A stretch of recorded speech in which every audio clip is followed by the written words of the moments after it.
సర్వ మానవాళికి రక్షకుడు, మనకు కొండంత అండగా నిలిచేవాడు, మనసులో తలచిన వెంటనే గుండెల నిండా ధైర్యాన్ని నింపగలిగే మహాయోధుడు, అభయహస్తంతో ఎల్లవేళలా మనల్ని కాపాడే ఆ పవనపుత్రుడిని ఇప్పుడు మనసారా స్తుతించాలి. శ్రీ పంచముఖ ఆంజనేయ స్వామిగా అవతారమెత్తిన కథ దృశ్య రూపంతో తిలకిద్దాం రండి.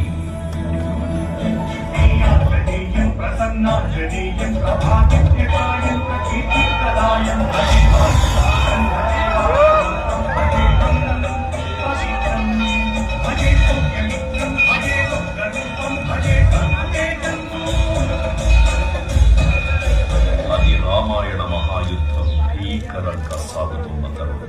శ్రీరామచంద్రుని సారథ్యంలో వానర